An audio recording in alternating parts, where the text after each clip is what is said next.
Ashamaa harka fuunee jirra jirtuu kabajamtoota fi jaalatamtoota hordoftoota chaanaalii Abbush Moobaayil Aappitoo nageenyi koo kan kabajaa fi kan jaalalaa iddoo jirtan maratti isin haa qabu jecha viidiyoo irraa keessatti gaafii namoota hedduu kan ta'e moobaayila keenyatti yeroo kaardii guunnu Itiyoo Telekoom kaardii nurraa muraa qarshii 2 qarshii 1 qarshii 3 nurraa muraa nu rakkisaa jira warroota jettaniif furmaata isaa viidiyoo irraa keessatti isinitti agarsiisa. Viidiyoo kana laayik gochuun eegalaa akkasumallee obbolaawwan gara chaanaala kanaa yeroo jalqabaatiif dhuftan sabskiraayib gochuudhaan viidiyoo kana hanga xumuraan hordofaa isiniin jedha.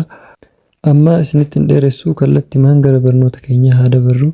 Egaa salphumatti iddoo gara mallattoo bilbila keessanii deemtanii urjii 900 masalaalii gootanii ni bilbiltanii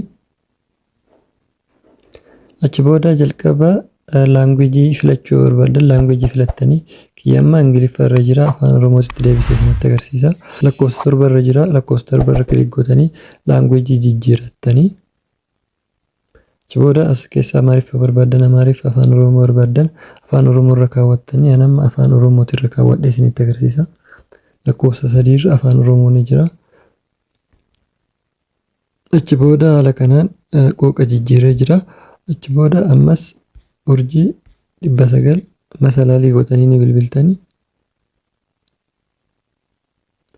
achi booda haala kanaan lakkoofsa tokko irratti kan galmaa'ee isiniin jedha.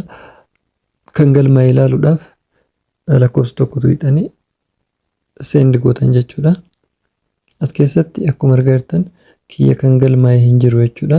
Tajaajila galmooftan hin qabdannaan jechaa jira jechuudha. Tajaajila irratti galmaa'ee hin qabu jechuudha.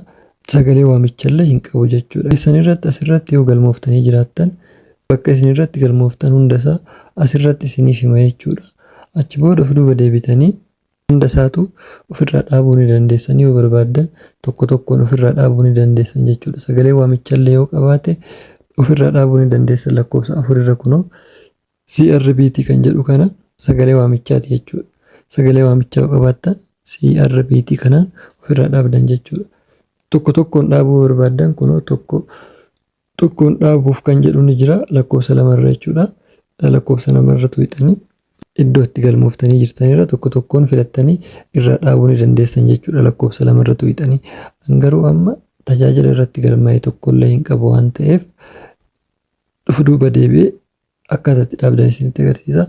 Garuu immoo hundasaatu dhaabuu barbaadan iddoo itti galmooftan hundasaa ofirraa dhaabuu barbaadan lakkoofsa 3 hundumaa dhaabuudhaaf kan jedhu ni jira. Lakkoofsa 3 irra hundumaa dhaabuudhaaf kan jedhu ni jira.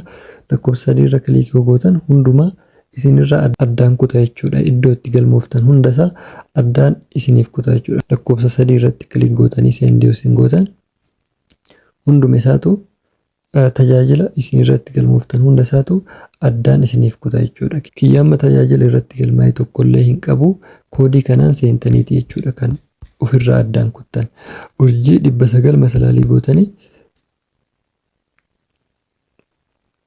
seentanii haala kanaan ofirraa iddoo itti galmooftan hunduma isaatu karaa salphaa lakkoofsa 3 tuqxanii hundumaa ofirraa dhaabuu ni dandeessan jechuudha salphumatti. Haala kanaan yoo ofirraa dhaabdan kaardiin keessan saantimni tokkollee isin jalaa hin hir'atu jechuudha. Haala kanaan itti gargaaramaa. Viidiyoo kana laayik sheer gochuun dagatinaa turtii gaarii.